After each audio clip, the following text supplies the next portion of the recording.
Hi, my name's Callum. I'm the lead trainer for Training Bite Size, and I just want to take a moment to talk about the PMQ, the new version of it, and how I feel about it and my experiences with it over the last few weeks. Just for some tips and some things I've found having run a few courses now and seen a few of the exams myself.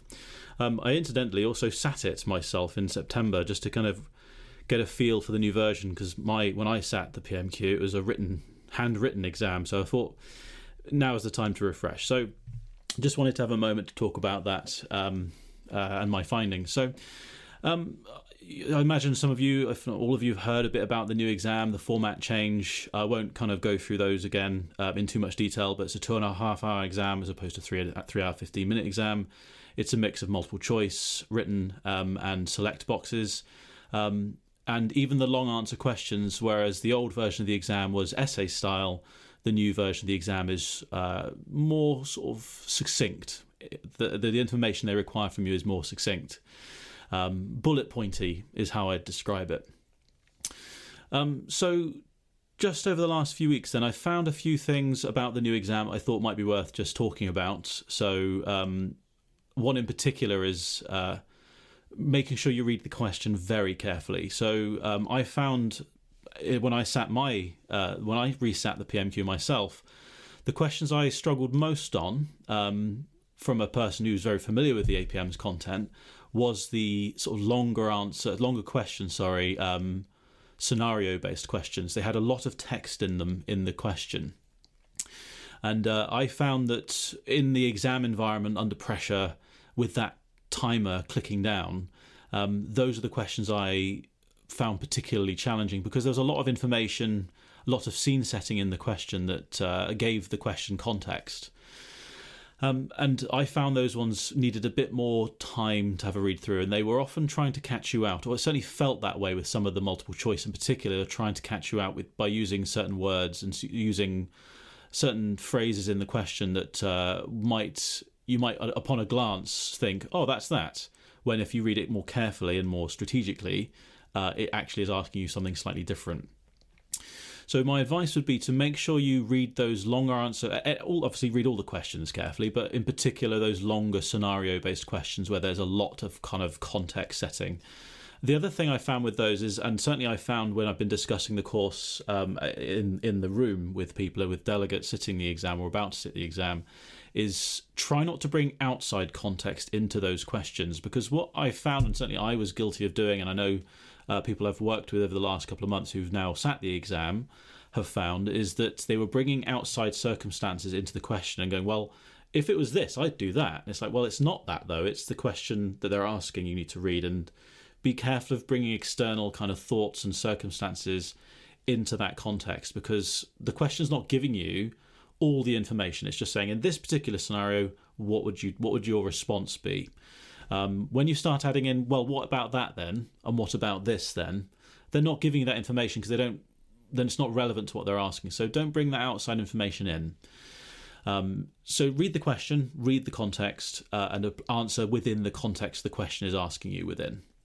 That's something I found.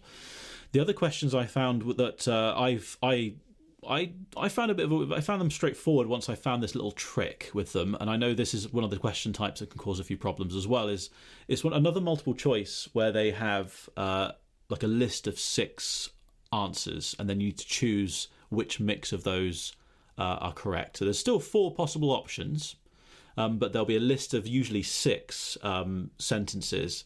And they'll say, right, which 2 or 3 from that list are the correct answer, and they'll give you A, B, C, and D underneath then to choose the 3 you want to go, 2 or 3 you want to go with. Now, a technique I found worked quite well for me, and has since worked with a few of the groups I've worked with, is to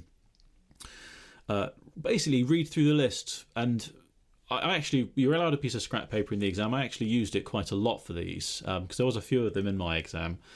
I actually wrote 1 to 6, and then I crossed out. I thought I'd basically read them from top to bottom, and then I'd try and work out from that list which one of those immediately or looked right, which one of those 6 was correct, and I'd kind of tick it, and then I'd look at the options to choose from, so A, B, and C, and D, and I'd find the ones that had that particular one from the list in it, and that would help me narrow down that question, because usually you'd find two of them don't have the one you think is correct in.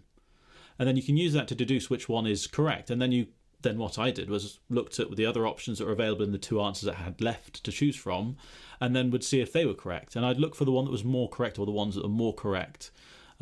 Usually, I found that most people who've used that technique have found themselves quite confident with their answers once we've gone through them, because it's kind of like a checklist. You're almost ticking off the ones that are wrong and working out which ones are right, and then you can use the ones that are right, or the one that's right, to figure out which other ones are right. And that worked quite well for those. And that's something I thought worked for me, and as I said, has since worked for delegates in the room as well, when we've done the practice questions. The advice I've got for the written questions is be careful. Make sure you read the question carefully, because they have a couple of buzzwords in there about like explain and differences between and things like that. If it's asking you to explain something, so if they say something like explain 5 steps of configuration management, you won't be able to just get away with listing the 5 steps of configuration management and not saying what each step involves, because they're asking you to explain it. So they won't award any marks. If you just say planning, identification, control, status accounting, and verification audit, that's 0 marks. You'll need to elaborate a little bit around what happens in the planning step, what happens in the identification step, because otherwise you're not answering the question. So read the long answer questions carefully, because they are asking for detail, but not loads. It's certainly not an essay. I would say maybe a sentence or 2 sentences for each kind of your 5 points, so to speak. They sometimes split the questions up as well. So those 5-mark questions won't be just list 5 things or explain 5 things. What they'll do is things like explain 2 benefits of, explain how you'd use it in this context, and then you'd have to make sure you read the context of the question as well, the scenario they may have provided, to get an answer. But those, I found them not too bad once I got into the flow of the long answer questions. And again, I've had, based on feedback, I think I found some of the multiple choices more tricky because of the way they were kind of trying to catch you out with the wording, whilst the long answer questions are more explain why you're doing something or what something is, which I thought was a bit more straightforward. I could put it into my own words a little bit more, I think, and explain around a few things. But don't write loads of detail. There's a waste of time, because there's only 5 marks available, and there'll be 1 mark for each kind of point you make. So there's no point writing a big long paragraph for each point. I would actually recommend using bullet points for the 5-mark long answers, because it will kind of restrict you from writing too much. As I said, a sentence to 2 sentences maximum, I would say, for a long answer kind of point, for 1 bullet point.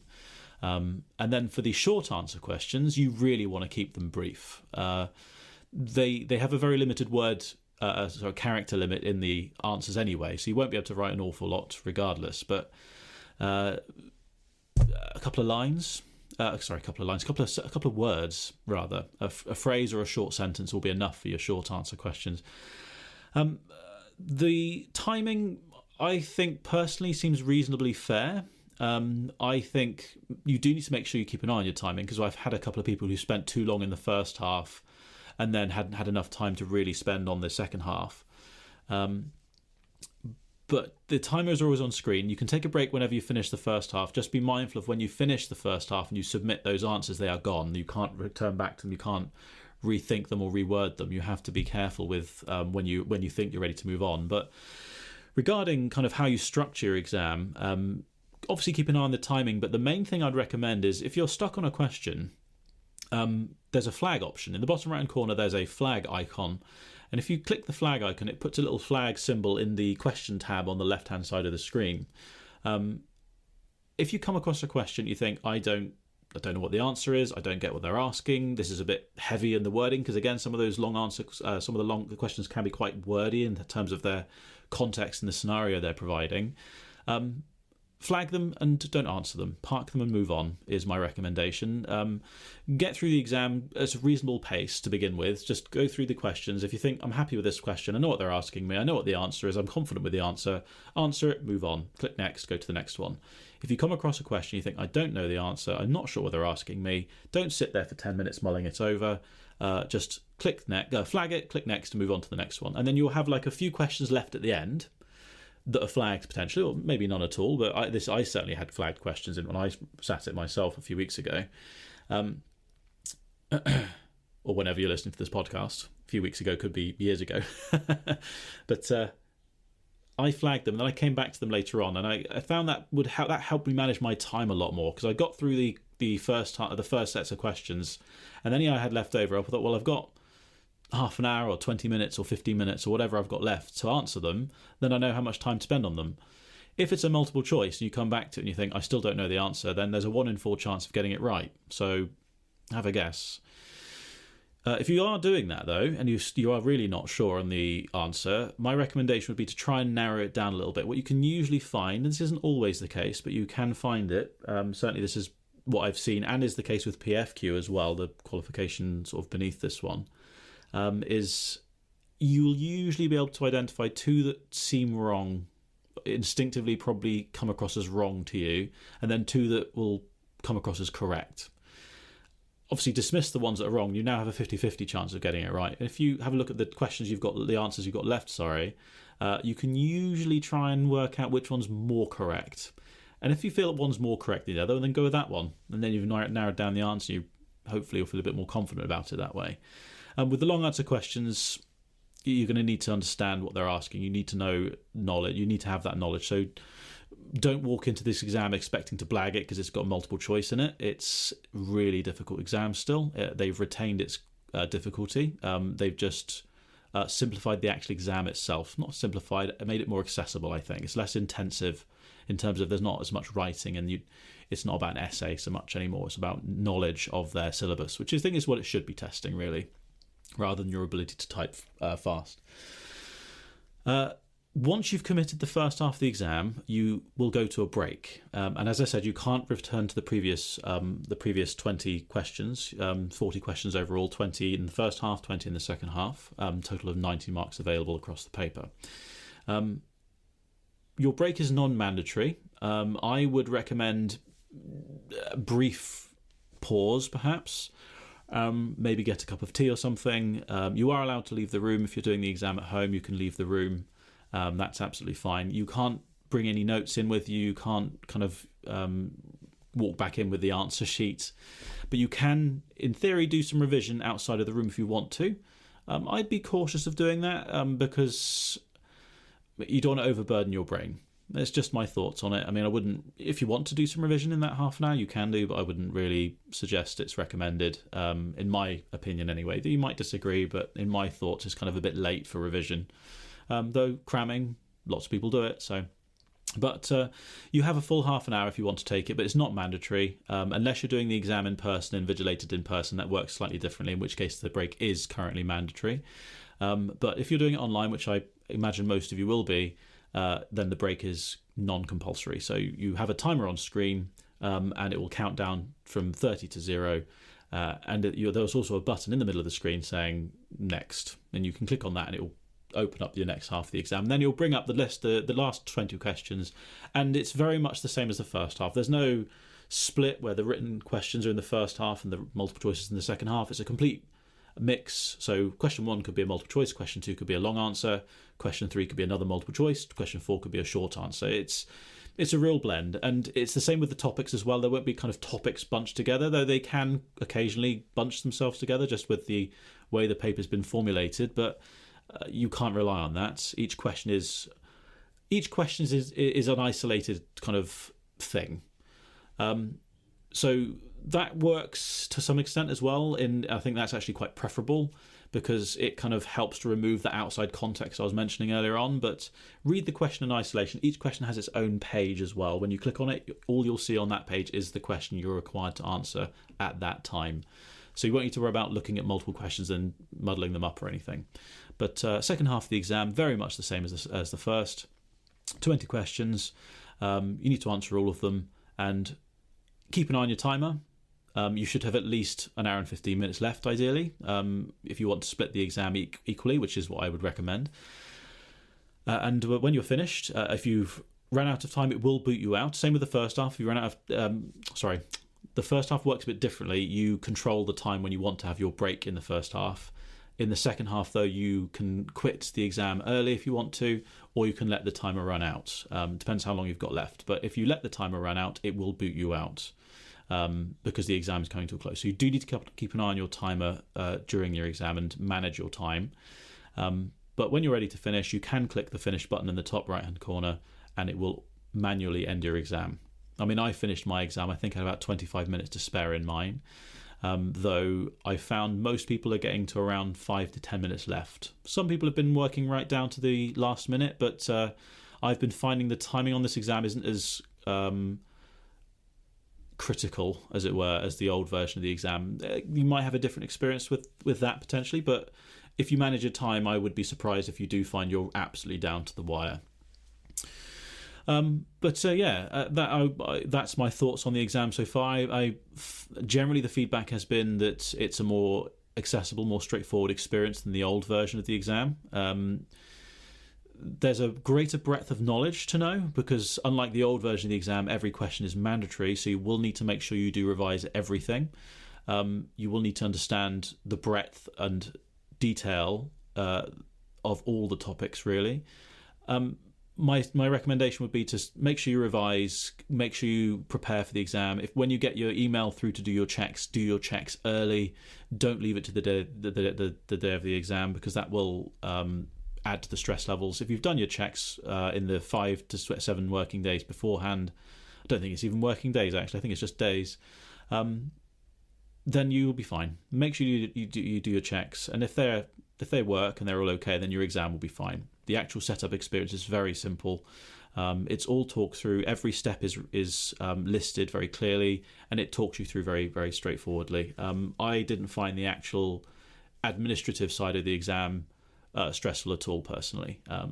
Admittedly, I have a bit more experience with it because I teach the qualification for a living. But generally, if you've done your checks, then the actual setup is pretty seamless. They'll ask you to show them your desk, and then you click next, and they'll ask you to show the camera, or use your phone for this, by the way. You have your phone synced up to your exam sort of application on your computer. It's all done via Google. You need to enable extensions and everything, but if you're using a work laptop, you will need to make sure it all works, hence why I do the checks beforehand, like plenty of time, so if there is any problems, you have time to address them. You don't want to be 2 hours before your exam starts finding it doesn't work on your computer, so do those checks. But yeah, setting up is very straightforward. You show your phone around, you'll see the image on screen on your laptop or computer, whichever you're using, once you showed them around the desk, they'll ask to show you the wall, then they'll ask to show you your ceiling, so on and so forth, your ears, because they want to make sure you haven't got earphones in. But yeah, the setup's pretty straightforward, I think. But yeah, that's my thoughts on the exam so far. I'm sure I'll have more thoughts as I do more of them. We're still fairly early days in terms of the PMQ, this new version of the PMQ. We are starting to get results through, and they're looking pretty positive so far. But I'm sure I'll be making a few more of these to keep people updated. So thank you very much for listening. Signing off, and I'll see you on a course perhaps. Cheers.